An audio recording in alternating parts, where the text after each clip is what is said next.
audio difficulties, and some of you may have missed some critical information. I'm Amy Howie, and I'll be leading the session this morning. And we have with us Meredith Keaty Merck, who will be monitoring the chat box. And we are fortunate enough to have Michelle with us from the Department of Education. I'm going to let her introduce herself.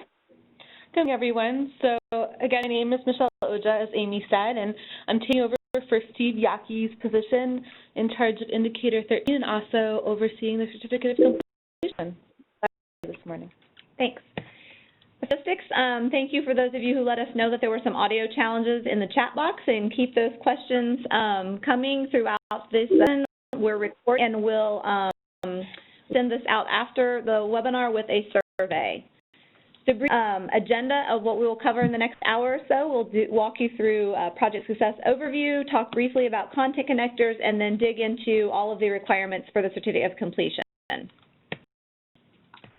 Not know, Project Success is a resource center that operates within the larger Indiana Resource Network. So you can see all of the resource centers that make up this network Indiana. We all work closely with the Department of Education and serve various roles in providing professional development and resources to special education teachers, directors, building leaders throughout the state.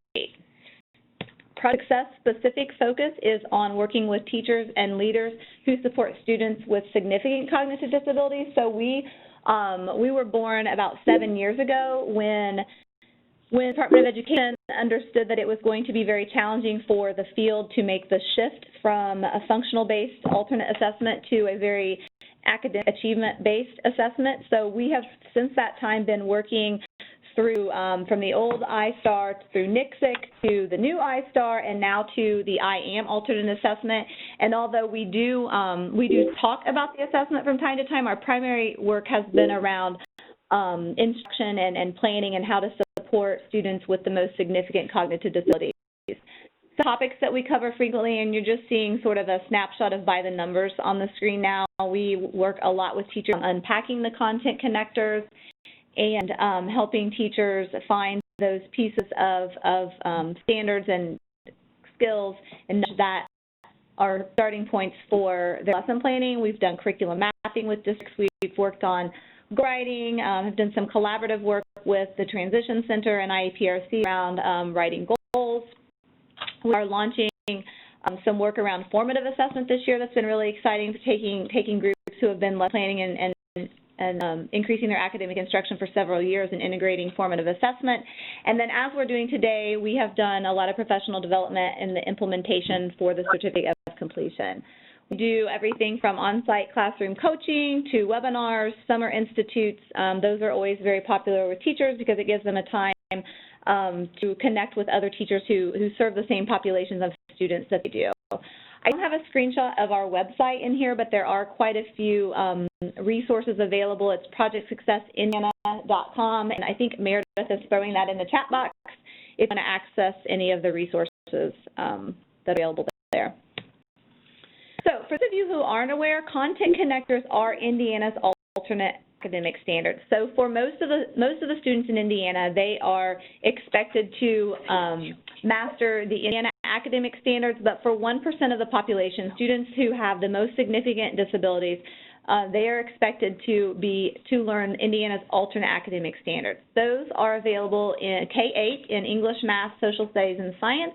And this past spring and summer, we were fortunate enough to lead some stakeholders in reviewing, revising, and in many cases writing content connectors for the high school applied courses. And those are applicable in the context of today's webinar, as they are the courses that will count toward the certificate of completion. Content connectors are what are used to drive instruction in the classroom on a daily basis. They are also used to align IEP goals, and they are what is assessed on in this alternate assessment, which is now called IAM. Okay, so hear us talk about 1%, and just for clarification, 1% is used in several different contexts.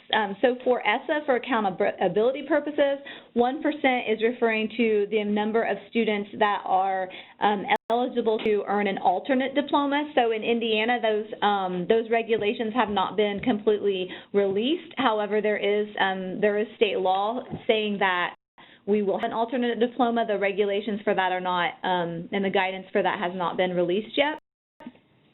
When we talk about percentage of students who can take an alternate assessment, districts are not to exceed 1% of total students tested, or the state is not to exceed 1% of total students tested. So you may have received information in your districts this year if you were over that 1%. IDOE is currently providing support to districts who were over the 1%. In the ESSA regulations and the Dear Colleague letter that was released in a similar time frame, it was very clear that all students are to be provided access to equitable grade level standards, and it even called out students with the most significant cognitive disabilities. So there's very clear language coming from the federal government as well as state guidance that all students are to be provided access to grade level content standards. Along with that, OSEP's results-driven accountability, there's a message that there are no more than 1% of students should earn a certificate of completion, so that links back to that alternate diploma. 99% to receive some sort of diploma. So the default diploma is always the state diploma, the Core 40, and 1% of students should be earning the certificate of completion or alternate diploma. So to take a look at the current numbers in Indiana, this data was provided by the Office of Special Education. You can see in 2015 and 16, Indiana was about 16.5% of students earning a certificate of completion. So remember, 1% of that would be considered an alternate diploma. Last year, just slightly lower, 16.4%. So when you think about it in the context of an alternate diploma should be 1%, there is some work to be done yet in Indiana. It might be interesting for you to go back to your individual districts and take a look at where you are currently. And there can be a variety of reasons for being over 1%. For example, you may be at 1% on students taking the alternate assessment, but then you may have quite a few students junior or senior year for whatever reason are able to earn a diploma, and they may have earned a certificate of completion. But it's important to take a look at that data and understand the profiles of the students that are earning a certificate of completion and the reasons behind that. So, before we dig into the certificate of completion too much, if you wouldn't mind just taking a minute in the chat box to put a 1, 2, or 3. So 1, if this is the first time you've ever heard of the certificate of completion, and 3, if you feel pretty strongly about who you are and maybe just have a few questions. So we just kind of want to get an idea of where the group is. We have a large group on the webinar this morning, so just get an idea of the level of information you have already. All right, so appreciate you participating. It looks like I haven't seen any 1s pop up. It looks like we have quite a few 2s and 3s. So a lot of this for you is review, but I'm happy to answer specific questions that you may have at the end as well. Those of you that it's less familiar, just a quick background on why the change took place. A lot of things were happening sort of simultaneously across the state. There's a transition advisory team that meets. That's a really it's a cross group of stakeholders that includes community groups, parents, special ed directors, superintendents, teachers. It's a nice cross set of people that are all working towards the same end goal for students with the most significant disabilities. And at that time, the alternate assessment was shifting focus, as we mentioned, from functional academic. The folks from BR and workforce development were expressing concerns about not understanding what the readiness of a student who had received a certificate of completion. Parents also were expressing concerns about what does it mean to have a certificate of completion versus a high school diploma. School receiving minimal guidance. I know for those of us that work for the resource centers that are out serving schools across the state, we were noticing that it meant something different everywhere. So the certificate of completion requirements in one district were very different from neighboring districts or districts across the state, what their requirements were. At the same time, the ESSA and the Dear Colleague letter came out that emphasized, as I mentioned earlier, the importance of exposing all students to grade level and grade aligned work. So all those things were coming together at once, and so this work group that I mentioned was already working together and sort of formulated the concerns. also worked to develop the new certificate of completion. So the process went, the course of study, which we're going to pull up here in a minute, was aligned to the diploma. All of the stakeholders had input at various components of the development. There also, at the time, on the work group, there were several different departments at the Department of Education represented, so that's also helpful. From there, we went on to the course descriptions, and those are what you will find as the applied course descriptions, and we'll talk a little bit about those in a minute. And then the professional development, which has been ongoing for a couple of years now, everything from the webinars. The Office of Special Education has a couple of short shares out that talk about the certificate of completion. We've done several on-sites, several webinars. So the professional development is definitely ongoing as schools work to implement the requirements. For the course of study, if you can bear with me a minute here, I'm going to actually pull it up. I think that it's easier to see.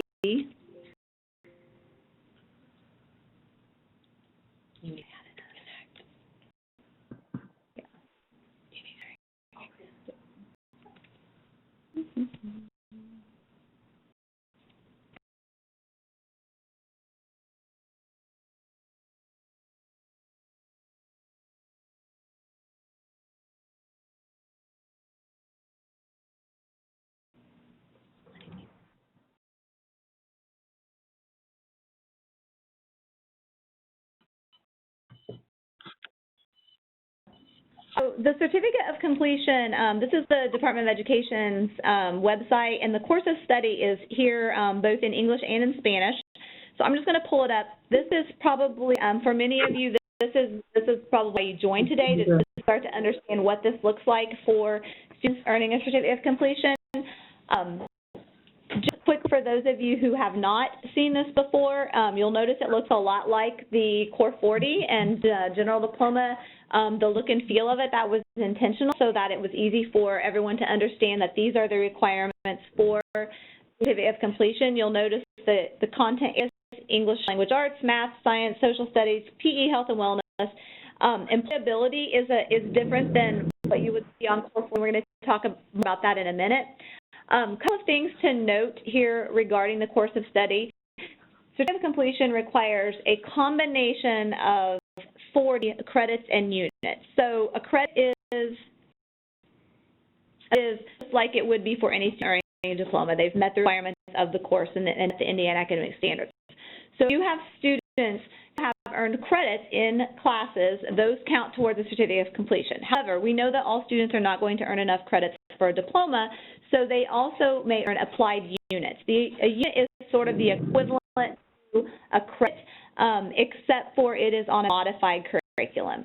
So units can be earned in gen ed classes on a modified curriculum, or they can be earned in self-contained classes, special ed classes on a modified curriculum. Teachers who teach applied courses and award units do not have to be highly qualified. So that's a question that comes up frequently. The other main difference that you will notice here is there are not specific courses listed. So for example, it doesn't say Algebra 1, Algebra 2, and Geometry. It says a balance of number, sense, expressions, computation. That was intentionally done for a variety of reasons. First of all, we know that the needs of students with significant cognitive disabilities vary greatly. We also appreciated the fact that schools implementing this were often deal with limited staffing. For example, there may be rural schools that have one teacher K-12, and so for all students to be able to be exposed to the content that's expected for the certificate of completion, that of course means teachers have to teach that content, and it would be logistically impossible to mandate the specific courses. Now, having said that, the expectation is that the students over their 4 to 6 years are exposed to algebra, math 10, English 9, English 10, a variety of the social studies and science classes, but they're not specifically required specifics. That also supports them to move from district to district so that they're not set behind if certain districts are able to offer some courses where others are not. Big piece here is the employability, and we know that students earning a certificate of completion are very unlikely going to attend a university or a trade school once they exit high school. So this employability piece becomes critical in preparing them for options after high school. The employability classes would be anything that is related to a work or project-based experience, anything about employability skills, anything to post-secondary options. A lot of schools that are already implementing the certificate of completion are using things like college and career readiness, career exploration, internship, your ICE programs, any CTE program. And remember, those can be on a modified curriculum. So the expectations for what a student earning a diploma would be in an internship may be drastically different than what internship looks like for a student earning a certificate of completion, and that is okay because they are earning a unit on a modified curriculum rather than a credit. Electives are just like any other diploma. Those are any of the credits that either you have the requirements for math, science, social studies, English, and so forth, and those courses then become electives, or any of the electives that a student would choose in their daily schedule, such as a fine art or additional PE and health and wellness courses. The components here are the Certificate of Completion Transition Portfolio, and this is something that they are currently working on guidance. There's a subgroup from that original work group I mentioned earlier that designed the Certificate of Completion. There's a subgroup that's been looking at what already exists in Indiana that some districts are using for transition portfolios, what are some new and upcoming things that are available, and really trying to hammer out what the requirements of the transition portfolio are. So one of the things that has come up is the Indiana Career Explorer. That will be required for all students next year, and all 8th grade students next year, as part of their planning with their counselors beginning in 8th grade. That may also be an option for the transition portfolio. There are others that have been looked at, and it's my understanding, and Michelle can jump in here if I'm speaking incorrectly, it's my understanding that the platform by which the portfolio will be housed will not be mandated by the Office of Special Ed, but the criteria and the items that need to be included in the transition portfolio will be outlined in guidance that will be available soon. That is correct, Amy. Okay, all right. The last piece here below the transition portfolio are the 4 areas that a student must complete at least one of. Career credential, career experience, work ethics certificate if your district participates in that, or any other work-related activity. So sometimes these 4 offer create a sense of concern for districts. I always tell folks that I'm working with is if you've met the employability requirements and you've been intentional about the opportunities you've provided for kids in the 4 to 6 years that they've been with you, you will not have any trouble meeting one of those 4 criteria. This does not mean all of a sudden that your students with significant cognitive disabilities have to be able to pass a CNA license at the vocational school. It does not mean that they have to, that their career experience is going to look like the student earning a diploma. It just needs to show that they have participated and schools have been mindful in the opportunities that they've provided for students while they're at high school, preparing them for post-secondary. The assumptions that the group maintained as this course of study was developed were high expectations for all students with shared responsibility. So you've heard me mention a few times that the bar really has been raised, and the ESSA requirements were very clear that students were to have grade level aligned access to content and to standards. One piece of this is that it is a shared responsibility, and as we talked about units and earning credits in units, as schools are implementing, we're seeing more and more students being integrated into general education classes and getting some experiences there. This does not mean that students have to earn units in gen classes, but the assumption is that it is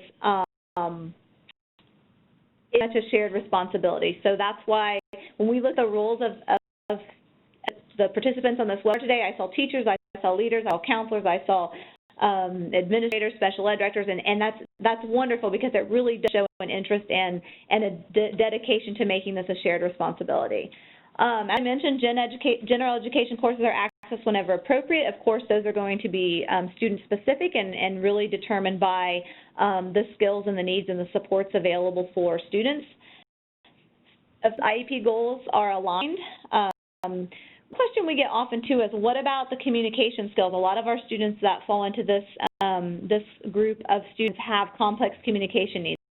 There's not a specific course for communication, reading, problem solving, social skills, but the expectation is that those functional type skills that we've always worked on will be integrated into all of the courses. So those will be things that will be really part of the instruction that's added into the content of the course. Course repeated with new goals if appropriate, and more than 4 years may be needed for completion of the certificate. So as we're mentioning up here, and we'll get to this a little bit more when we look at the applied course description, but for example, students who are taking biology fall and spring that are earning a diploma, once they've taken biology fall and spring and earned their credits, they're finished. But for students on a certificate of completion earning units, the course can actually be repeated for 4 units, so 2 for fall and 2 for spring. That's for a variety of reasons. First of all, as I mentioned earlier, logistically and students moving from district to district, or maybe working with one teacher who's going to have courses repeated every other year. For that would be we know students with significant cognitive disability require a lot of repetition, so it may be absolutely appropriate to take the same course over with different goals. And third, we know that the expectation is to access gen ed courses whenever appropriate. So, for example, a student may take in a special ed room, let's use the biology example again, may take biology their freshman year in a special education room. After they may take biology in a general education classroom. It may still be on a and it may still be for a unit, but that would give them an opportunity to have that content at a more rigorous level. This is a question. So we had questions about the portfolio criteria have not been released by the Department of Education yet. I do believe that is close. So I'm looking at Michelle. Within the next, do you have a timeline? Should release by the summer. Summer, okay. And someone else mentioned Naviance. I always say in my perfect dream world, Naviance is going to call me up and ask what they need to do to their technology so that it's appropriate for the certificate of completion portfolio. I definitely think there are pieces of it. I think that Naviance will be one of the approved, if not using Indiana Career Explorer, is there an option to use another approved? Now, there is an application if the district is not using Indiana Career Explorer to apply for an alternative. Yep. I don't have specific directives as far as how that translates to the portfolio yet. Okay, yeah. So Naviance and Indiana Career Explorer, while they are similar, they do have differences, and I think they're strong in different areas. The way that Naviance is now, it may require a little bit of work to make it work for portfolio, but certainly it's a robust tool that could be used for that. So hopefully once the guidance of the criteria are out, then you can start aligning the criteria to whatever tool you're using. Naviance and Indiana Career Explorer are the only two that I'm really familiar with. There very well may be others out there. Naviance is a great tool for doing some exploration with those employability skills, and can certainly be a good tool when you're creating transition plans. So I wouldn't discount the program. It's just, as Amy said, it's a little bit of tweaking in order to really for that portfolio piece. Yep. One of the things we always tell districts when we're providing professional development around anything is, what are your gen ed students using? What curriculum are they using? What maps are they using? What lesson plan templates? And so the same holds to Naviance. If you're in a district that's already using Naviance, it just makes sense to do the same thing for your students that are earning a certificate. Would you also discuss the difference between credit and applied? Sure. So there's a couple questions in the chat box about the difference between a credit and applied unit. So a credit is, as would be for any student that in a course that counts towards a diploma. So also count towards certificate of completion. The difference is an applied unit does not count towards a diploma. It only counts towards the certificate of completion. And applied units are a modified curriculum. So that's the biggest indicator. If you are working with a student, whether it's in a gen ed class or a special education class, if the curriculum and the standards, well, first of all, if you're using content connectors, it's automatically going to be an applied unit.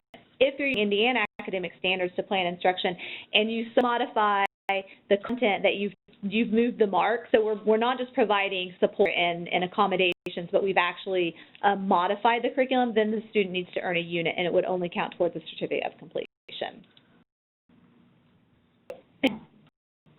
Another question is, can they take a gen ed class pass-fail, or do they need, Okay, so good question. Can students take a general ed class pass-fail for a unit? The answer to that question is yes. We get the grading question a lot. Grading will always remain a district-level decision. We do have a lot of districts that are using pass-fail when students are taking applied units in the general education setting. Just, I think, to help with communication with parents and with gen ed teachers. That's certainly not the case everywhere. Other places issue grades. We just need to be very clear about what that grade represents and that it's not for a credit, it's for a unit, therefore indicating the curriculum is modified. Is there a part two to that question? No, that was really it. Just talking about whether it needed to be a grade or could it be pass-fail with the applied. Yep, so absolutely can be pass-fail or grade. Another question, is the certificate of completion connected to the IM assessment? And are the students taking IM assessment the only students that can get a CSE? That's an excellent question. The question, in case you could not hear, is the certificate of completion connected to the IM assessment? And they are connected in the sense that they are both driven by the alternate standards, the content connectors. So all the applied courses are using content connectors, and the IM assesses content connectors. So they are related in that sense. The second part of that question is, can only students taking IM receive the certificate of completion? And that is, in the IEP, those are two different decisions. However, the population should be similar. That's not to say there will never be a student who earns a certificate of completion that did not take the IM assessment. However, if you continue to think around that, the 1% of students that it's appropriate for, it's the same in both cases. But remember back when we looked at the data, there are currently 16% of students earning a certificate of completion in Indiana, while there are only 1.3% of students taking IM. So clearly there's a difference there. And we know, I mean, those of you who work in the high school every day understand the reality of students and passing that algebra 2 usually is a big one. So then those tough decisions are made to help students earn a certificate of completion. But thinking about guidance that will be issued at some point around the alternate diploma, students who do not have significant cognitive disabilities will not receive an alternate diploma, or will count in accountability for an alternate diploma. So keeping that in mind, we really need to make our best effort to get the other 99% of students earning a diploma. Okay. One of the other questions was around the certificate of attendance. Is there still a certificate of attendance? So there's a question around certificate of attendance, and that I'm not going to be able to answer that with a level of certainty. I believe those are also locally designed, or exit certificates, if you will. That's not something that is tracked by the Department of Education, or by secondary university. Yeah, that's more of a local decision based. Yep. I'm going to switch gears here to the course descriptions. So for those of you that are in the high school and accustomed to working with students to do scheduling, you're familiar with this document. I'm just going to scroll here. This is just the applied courses, so these are not including the courses that are for credit.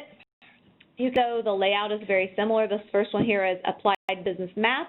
The coding, the state coding, it has an A behind it. That's the indicator that it is applied. Now, we know a little bit about reporting.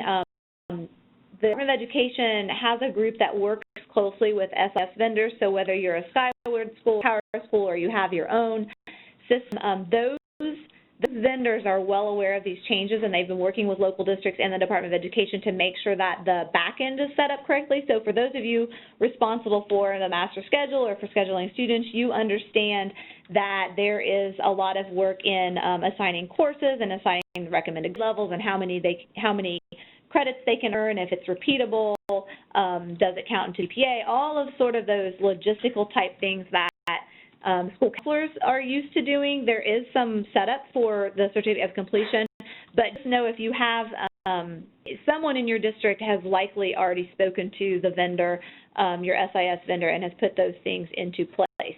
If not, contact person is, because I think it was, I think it's new as well. It is. We can send that out afterwards. There's a contact at the Department of Education who's led that group of collaboration with the SIS vendors. So this is where they would get the data from that. At the local level, you can call the course, you can call your course codes whatever you want, but just know that when you go to report the course completion and the course enrollment and complete reports, you'll need to use the new state titles. Probably one thing that we did when we created these course descriptions for the applied courses, we went through the, I don't know, hundreds of state-approved course titles and selected the ones that we felt would be most likely utilized by teachers of students with significant cognitive disabilities, which we thought seemed like a really good idea at the time. In hindsight, it probably was, it may have been a mistake because it's been a little bit misleading, and we get the question a lot. If there's not an applied course description, can a student still take it as an applied unit? The answer to that is yes. Any course that is approved by the Department of Education can be taken for a credit or a unit, whether or not there are applied course descriptions. So I want to be very clear about that, because the applied course descriptions are helpful for teachers teaching those courses so that they know what standards apply and what the course descriptions are, but courses are eligible for a unit.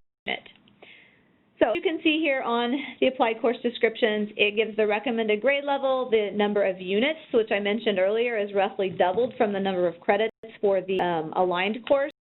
It also tells which components that it counts for. So this particular case fulfills a mathematics requirement for certificate of completion. It also counts as an elective. So this document, a lot of districts are implementing have incorporated this document into their student handbooks or tweaked it to match what their handbooks look like. It can go alongside the gen ed courses. It can be a pull-out as a separate, whatever works for your district. So I think we have a couple more questions. Diploma is the same as the certificate of completion? Okay, so is the alternate diploma the same as the certificate of completion? The short answer to that is no, not yet. That's not a that's a tricky answer. So let me back up. The certificate of completion has always existed in Indiana, and it has been it's been changed to be what we've been talking about today. So the course of study, the course students, all of that is the current certificate of completion that schools are to implement and report as of next year. The alternate diploma is now allowed by ESSA and adopted into Indiana state law. What the alternate diploma looks like has not yet been determined. So when we developed the certificate of completion, the guidelines were already out, and it fits perfectly into ESSA's criteria for alternate diploma. Whether or not Indiana adopts the certificate of completion as it is, as Indiana's alternate diploma, we do not know yet.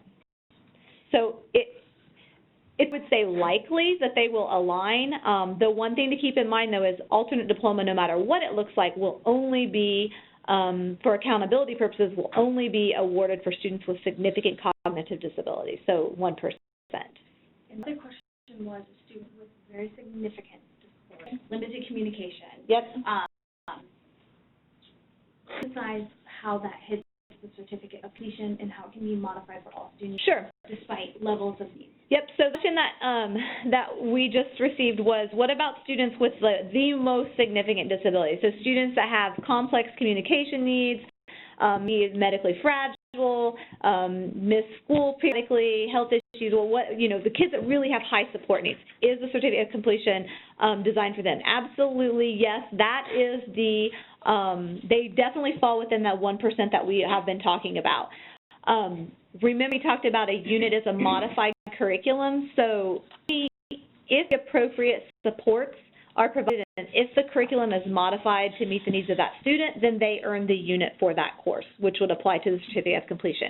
So what a unit looks like for a student who has a less significant disability and what a unit looks like for the student that we just described may be different, but they're both able to earn the certificate of completion. The work that we do in Project Success when we're providing professional development to districts is helping teachers unpack those standards and design lessons that meet the needs of all students. So we have kids that maybe have just recently made the decision to earn a certificate of completion, to kids that we've known for quite some time that have real intense support needs in the same class. And so what does instruction look like for all of those students aligned to grade level standards, or in this case, content connectors? The question is, they're currently offering courses like social skills, personal care management, on the course descriptions for a minute and where that would kind of fall in there. Yep, so the question is, what about some of the more traditional courses that have been offered in the past, such as social skills or rec leisure or personal care? Those are courses that are no longer approved by the Department of Education, so they will need to be integrated into other courses. So some of the things, that's another thing that we've done, some of the professional development is taking a look at what's currently being taught and figuring out where that falls into the scope and sequence of the applied courses. So for example, if we're working on in personal finances is a common one. We may be working on money management. Well, the business math example that I gave may be appropriate for that. Personal financial responsibility, which is a FACS and a business class, might be appropriate for that. But really, it's taking a hard look at what you're teaching and seeing if it aligns to the content connectors. And if it does, then making sure it's in that course where it's appropriate. And if it does not align to the content connectors, figuring out if that is continue to be a priority for students. Yeah, we got the rest. The last one was about a qualified teacher for those applied courses, and I answered it on the chat board. Okay. Yep. All right. So if you have questions, continue to put them in the box. We went through the applied courses. This is just to mention again, are on our Project Success site and also on the Department of Education website. There are several examples of what it might look like for a student on a 4 or 6 year plan that can be helpful to take a look at. I have an example on here that we've done. If you're thinking about as a school what it might look like for your students over a 4 year, just in general, of course, electives are going to vary by student and are going to vary by student. This is just a sample that we were working with a particular district that wanted to figure out what it would look like freshman, sophomore, junior year. Some of the common things that we've seen are that taking a look at if you are lucky enough to have more than one teacher that's serving students with significant disabilities in your building, a lot of schools historically have separated kids by ability, and a lot of places are rethinking that and separating kids, maybe still by ability, but looking at staffing and thinking about maybe splitting the content areas. So, for example, instead of me teaching the students with higher skills all of the content areas, I might teach all of the students just English and social studies, and then my partner teacher might teach math and science. So a lot of restructuring. This is a good time as you're implementing the certificate of completion to kind of take a step back and look at your program as a whole. Other districts are thinking about where they want to provide those career experiences, and do they want that to be spread out throughout the 4 years. As an example, in this one, you can see preparing for college and careers the freshman year, sophomore year, career formation exploration, junior year, internship, senior year, ability elective, and co-op or ICE program.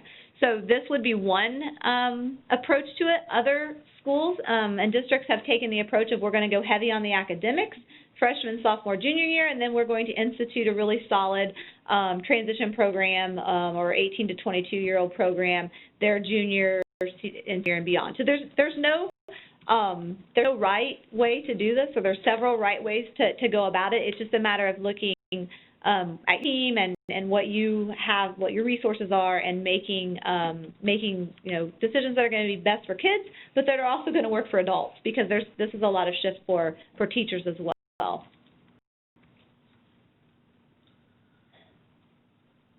I believe most of the slides are just examples, so I think this is probably a good place to stop. I'm leaving these in here because they will be posted for your review. If you want to use these templates as you begin planning in your districts, they could be helpful. Again, these are just questions that need to be answered. Some of them you may already have answered. Some of them you may need to sit down with your team and your administrators to move things forward. So with that, questions, if there are, please put those in the box. So one of the questions, was around the 1%. And I'm just reading it verbatim. We truly believe that we have more than the 1%. Yep. For the COC, what do we do? Yep. So the question was, we truly believe we have more than 1% for JF completion. What do we do? And I think that there's no one answer for that. I think it's going to be a multi-pronged approach. And I want to be very clear. The state was at 6% currently, right? Was it 16%? We round, yeah. Yeah. So that's not going to fall, like, that's not going to drop to 1% next year. That is not realistic. A couple of things to think about. One, as we're implementing qualifications for students in elementary school, we are going to see fewer students being placed into that certification early on, so which in fact will mean more students will be able to earn a diploma. Also, I think as we've increased core instruction for gen ed, and as your MTSS practices in your districts are solid and your interventions are in place, that's going to support students who are not able to get over that hump and earn their diploma currently. But for students who are sitting in your building right now that are maybe 16, 17 years old, that have been in special ed classes since they were in second grade, you're right. Like, it's going to be, that hurdle is insurmountable. So you're not going to probably be able to move that dial. I think with that, the important thing is, if they are earning the certificate of completion, is to realize what is their greatest potential and getting them into some appropriate employability experiences, and work experiences, so that they're as ready for post-secondary options as they can be. The question was around case conferences. Do we hold a case conference to make these changes? I'm not sure I understand the question. The question that Meredith read is, do we have to hold a case conference to make these changes? The changes of placement is what it's saying. So we may need some clarification. So if you're talking about it is a case conference decision whether or not a student earns a diploma or a certificate of completion. So that would be yes if you feel like you need to change. If you've heard something here today that you feel like you need to change a student's diploma, then yes. If you're talking about the alternate assessment or the general ed assessment, that's also a case conference decision. As far as courses, if you're taking an applied course, it could change. If you're taking it in a gen ed class, it could change your LRE potentially. But if it's an applied course, courses don't decide the specific. I know it's common practice, but technically, case conferences do not decide the courses a student takes. Case conferences write IEP goals that align to grade level standards and make assessment decisions and diploma decisions, but they don't. I know that I want to recognize it's common practice to choose students' courses for the following year. I get that, but those really are not case conference decisions. The placement, whether it's gen ed or special ed, yes. The assessment, yes. The IEP goals, yes. Diploma type, yes. So unless you're going from a gen ed setting to a special ed setting or vice versa, then I don't believe you'd need another case conference. Yeah, and then hang on, there was one more.